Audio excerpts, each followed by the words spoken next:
श्रीराम समर्थ.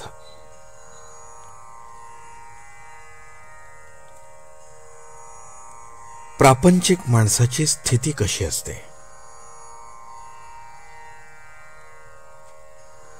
सर्व संतांनी भवरोगावर खात्रीचे औषध सांगितले आहे.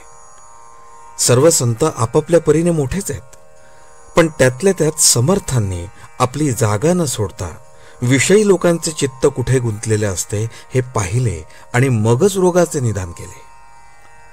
आमचा मुख्य रोग संसार दुःखाचा असून तो सुखाचा आहे असे वाटते, हा आहे. रोग कळून आला, पण औषध जर घेतले नाही तर तो बरा कसा होणार? रोग असेल तसे औषध द्यावे लागते. अजीर्णाने पोट दुखते ते भुकेने दुखते असे वाटून आम्ही अधिक खाऊ लागलो तर कसे चालेल?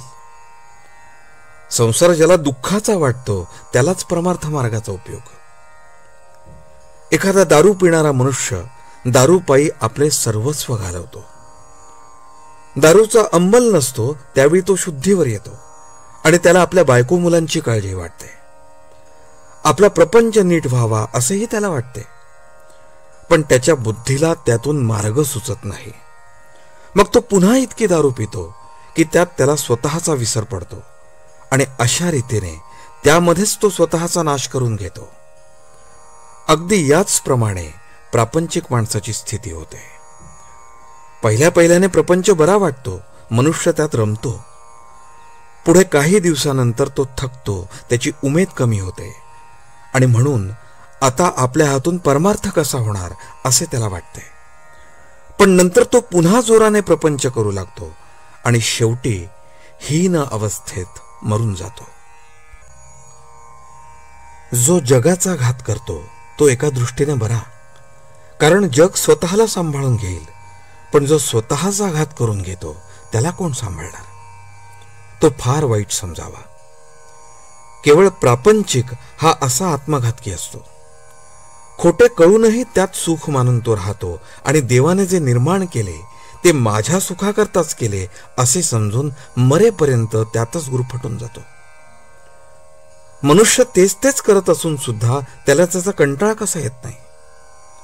कालच्या गोष्टीच आपण आज करतो. आपल्या लक्षात जरी आले नाही तरी त्या गोष्टी झालेल्याच असतात.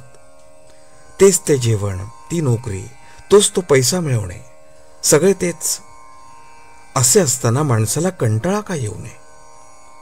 याचे कारण असे आहे की विषय अत्यंत गोड तरी असला पाहिजे किंवा हावेला तृप्ती तरी नसली पाहिजे. या दोन कारणांपैकी दुसरे कारणच खरे आहे. आपली हाव पुरी झाली नाही हेच खरे आहे. विषयामध्ये सुख आहे ही आपण कल्पना केली, त्याचा अनुभव अनेक वेळा घेतला, तरी अजून आपली कल्पना ही खरी का खोटी हे आपल्याला कळत नाही. हे मात्र और आहे. आजचे बोधवचन.